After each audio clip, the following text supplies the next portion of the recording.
Seribuan obat golongan narkotika yang biasa digunakan untuk obat bius dicuri dari dua rumah sakit di Kendari, Sulawesi Tenggara. Kasus dugaan pencurian obat di RSUD Bahtramas, Kendari terjadi Kamis 3 April 2025. Sementara itu di RSUD Kota Kendari terjadi pada hari Minggu 6 April 2025. Pelaku mengambil 1.460 ampul obat bius fentanyl di RSUD Bahtramas. Polisi menyebut pelaku membongkar jendela gudang saat kondisi sepi. Polisi telah memeriksa sejumlah saksi dan rekaman CCTV dalam kasus pencurian ini. Jadi jenis obat narkotika jenis Fentanex ya. Jadi totalnya semua itu sekitar 2.100-an lah.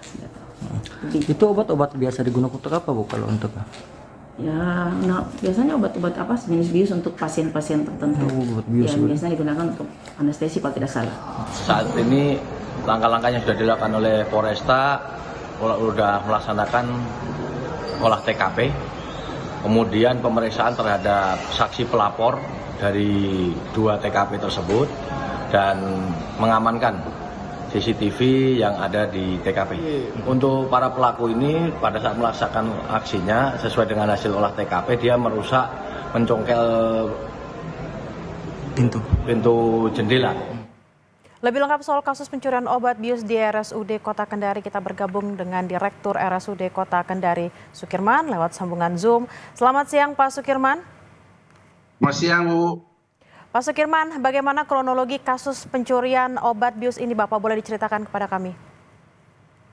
Jadi kecuriannya di saat libur panjang, di mana pada saat libur itu pelayanan rumah sakit itu kan cuma dilakukan di UGD.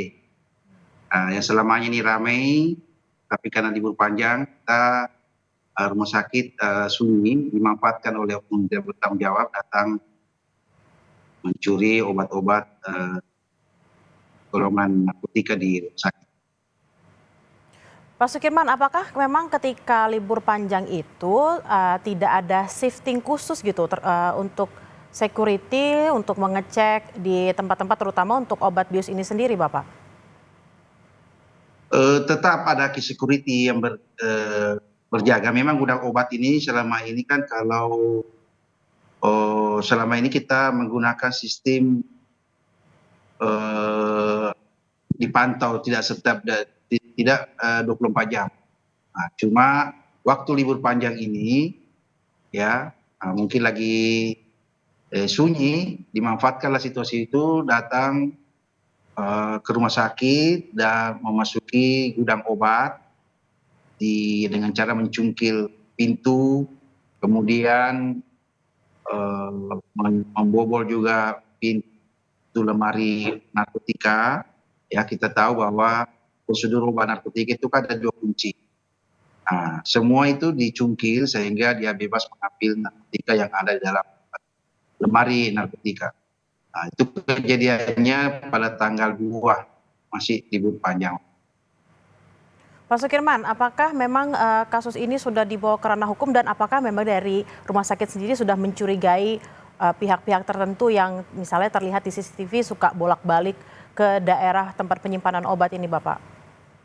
Ya, jadi dari rekaman CCTV setelah olah TKP dari polisi, kita sudah menemukan beberapa yang dicurigai melakukan tindakan kriminal ini. Dan kita sudah sampaikan ke pihak polisi, semua video CCTV sudah kita serahkan ke pihak kepolisian. Identitasnya sudah diketahui, foto dengan jelas, tapi tinggal butuh waktu dari aparat kepolisian. Semoga mudah-mudahan cepat terbongkar kasus ini, karena ini sangat mengkhawatirkan kalau misalnya terulang kembali pencurian obat-obat narkotika di masyarakat. Lalu ke depannya langkah antisipasinya seperti apa, Pak, agar tidak terjadi lagi kejadian seperti ini? Pertama, kita tingkatkan pengamanan khususnya di gudang obat. Ya, selama ini jaga hanya tidak menggunakan sistem jaga 24 jam. Sekarang kami sampaikan security, satu khusus security hanya jaga di gudang obat. Jadi tidak ada jaga di tempat lain. Yang lainnya itu boleh mobile, tetapi khusus untuk gudang obat, security standby 24 jam supaya tidak terjadi atau tidak terulang kembali kejadian seperti ini. Pak Sukirman, terkait memang sekarang ada security yang ditugaskan 24 jam, apakah akan ada perbaikan sistem keamanan penyimpanan obat bius? Karena kita tahu obat ini kan masuk golongan narkotika. Apakah memang nanti sistem keamanannya akan ditingkatkan, misalnya kalau ada orang-orang tertentu yang tidak memiliki akses langsung bunyi gitu Pak, seperti apa?